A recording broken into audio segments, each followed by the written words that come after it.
Halo teman-teman, kembali lagi bersama aku Dewi Rahmawati yang akan mereview jurnal dengan judul Layanan Bimbingan Belajar untuk Meningkatkan Kemampuan Menulis Melalui Metode Dikte Siswa Kelas 2 di SD Sumber Mulia Sarang. Pada jurnal kali ini, identifikasi masalah konseli menunjukkan bahwa siswa kelas 2 di SD Negeri Sumber Mulia Sarang mengalami kesulitan dalam kemampuan menulis dasar. Kesulitan tersebut terlihat dari ketidakmampuan menulis huruf dengan bentuk yang konsisten, sering salah mengeja, kurang fokus saat menerima instruksi lisan, hingga masih lemahnya kemampuan menghubungkan bunyi dengan simbol tulisan. Mengingat usia siswa berada pada tahap perkembangan operasional yang konkret, mereka masih membutuhkan pelajaran yang terstruktur, repetitif, dan dikemas dengan pendekatan yang menarik. Masalah ini dikategorikan sebagai masalah akademik dalam bidang bimbingan belajar, sehingga diperlukan metode yang sesuai untuk meningkatkan keterampilan menulis permulaan. Lalu, tujuan dari bimbingan belajar ini secara umum adalah meningkatkan kemampuan menulis melalui penggunaan metode dikte. Secara khusus, tujuan layanan mencangkup peningkatan kemampuan siswa dalam menulis huruf dengan kata yang benar, mengembangkan fokus terhadap instruksi, meningkatkan ketelitian dalam menulis, menumbuhkan motivasi belajar, serta membantu siswa mengikuti proses dikte secara bertahap.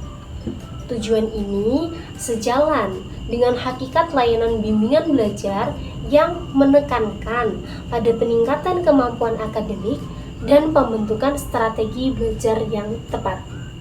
Selanjutnya, landasan teoritis pada pendekatan ini bertumpu pada berbagai teori utama, yaitu pada teori belajar behavioristik menekankan bahwa latihan menulis melalui dikte secara berulang dapat memperkuat respon yang benar melalui penguatan yang positif.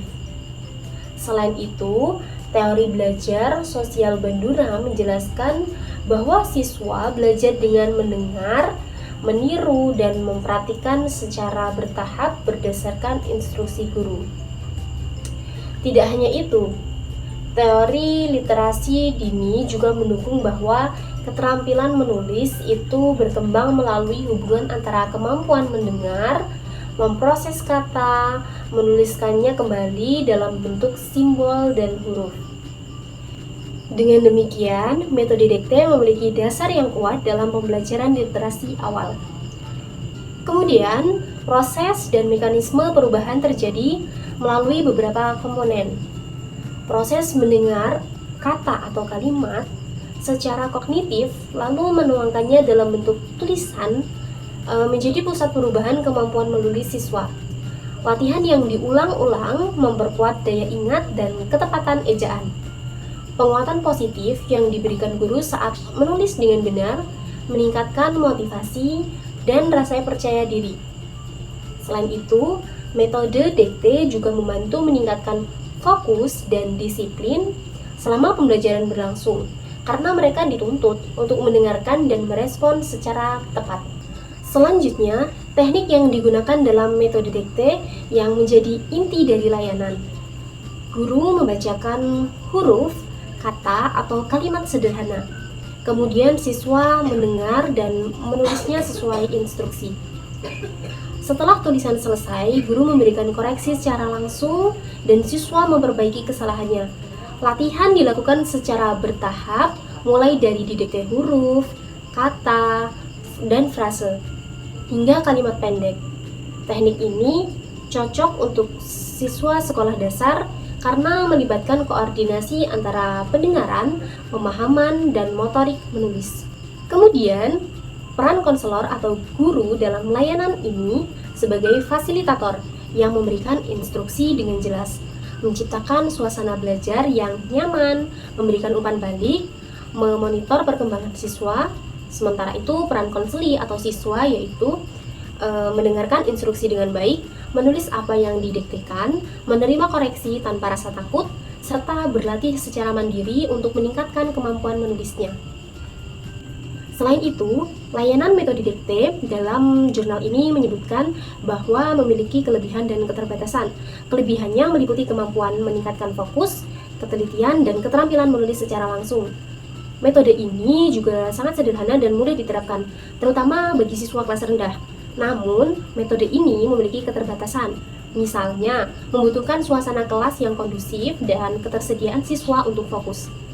Metode ini juga dapat terasa monoton jika tidak divariasikan serta memerlukan pendekatan individual bagi siswa yang lambat dalam memproses instruksi. Selanjutnya yaitu bukti empiris menunjukkan bahwa layanan bimbingan belajar dengan metode dikte mampu meningkatkan kemampuan menulis secara signifikan. Peningkatan terlihat dari ketepatan ejaan, kerapian tulisan, kemampuan mengikuti instruksi secara lebih fokus. Selain itu, penelitian lainnya juga mendukung bahwa metode dikte efektif dalam memperkuat keterampilan menulis anak sekolah dasar. Kemudian, dalam aplikasi kasus nyata, di kelas 2 SD Negeri Sumber Mulyo Sarang, beberapa siswa yang awalnya memiliki kesulitan menulis di tangan melalui serangkaian sesi layanan dengan metode dikte. Guru memberikan instruksi bertahap, melakukan koreksi, dan memantau perkembangan. Hasilnya, siswa mulai menunjukkan peningkatannya. Kemampuan menulis, berkurangnya kesalahan ejaan, meningkatnya kerapihan tulisan, serta peningkatan percaya diri dalam belajar. Terakhir, yaitu evaluasi. Keberhasilan dilakukan melalui pretest dan posttest, observasi selama proses, serta analisis lembar kerja siswa. Indikator keberhasilan itu terlihat dari tulisan yang lebih rapi, kesalahan yang semakin berkurang, serta meningkatnya fokus dan motivasi siswa. Secara etis, guru juga menjaga suasana pembelajaran yang suportif, menghindari pemberian tekanan, serta menghormati kecepatan belajar setiap anak sehingga proses layanan tetap ramah anak dan sesuai norma pendidikan dasar. Oke, jadi teman-teman, itulah tadi hasil review saya mengenai jurnal dengan judul Layanan Bimbingan Belajar untuk Meningkatkan Kemampuan Menulis melalui metode dikte siswa kelas 2 SD Negeri Sumber Mulyo Sarang. Semoga bermanfaat.